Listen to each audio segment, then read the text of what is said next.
ভাতের সাথে আজকে দুপুরে খাবারে আছে করলার সানজেলা, লতি কচুর চচ্চড়ি আর রুই মাছের ঝোল ও তেল ভাজা। রয়েছে আমের চাটনি। আজকের খাবারটা অনেক অসাধারণ। করলার সানজেলা, করলা তো তিতা, কিন্তু করলাটাও খেতে ভাল লাগছে। নিম পাতার থেকে করলার তিতা একটু কমই আছে, কিন্তু আমরা তিতা খাই না কেন এটা বুঝি না। করলা খাইতে কিন্তু অনেক স্বাদ।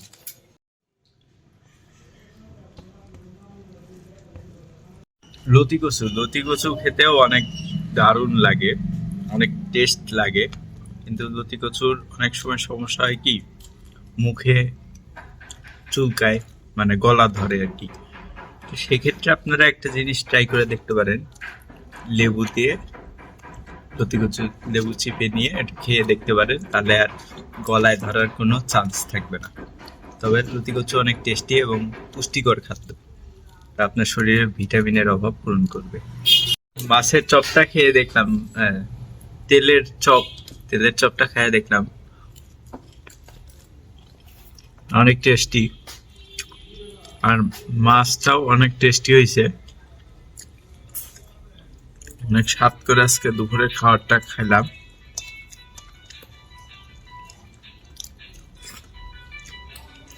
তবে আমি আবার ভাতের সাথে ঝোলের সাথে যদি টক হয়, টকটা মিশিয়ে খাই, ওইটাও, যার কারণে ফ্লেভারটা এবং টেস্টটা অনেক সুন্দর হয়, অনেক ভালো লাগে আমার কাছে।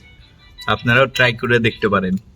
আমরা কিন্তু টক খাই, টকটা মিষ্টি মিষ্টি ভাব হয়, কিন্তু টক মানে তো মিষ্টি না, টক হওয়া লাগবে। তা আমরা কিন্তু একটু মিষ্টি করে খাই, মানে একটু চিনি দেই, সাথে একটু লবণ দিই, যার কারণে আমরা মিষ্টির টকটা কমে যায়, আর যে চিনি দেওয়া হয় তাতে একটু মিষ্টিটা বেড়ে যায় ঝোলটা, এর কারণে একটু মিষ্টি মিষ্টি ভাব হয়। টক নিয়ে আপনাদের মতামত কি, কমেন্টে জানাবেন। ধন্যবাদ। ভিডিও ভালো লাগলে অবশ্যই লাইক, কমেন্ট এবং শেয়ার করবেন, আর ফলো দিয়ে সাথে থাকবেন। Tata, good bye.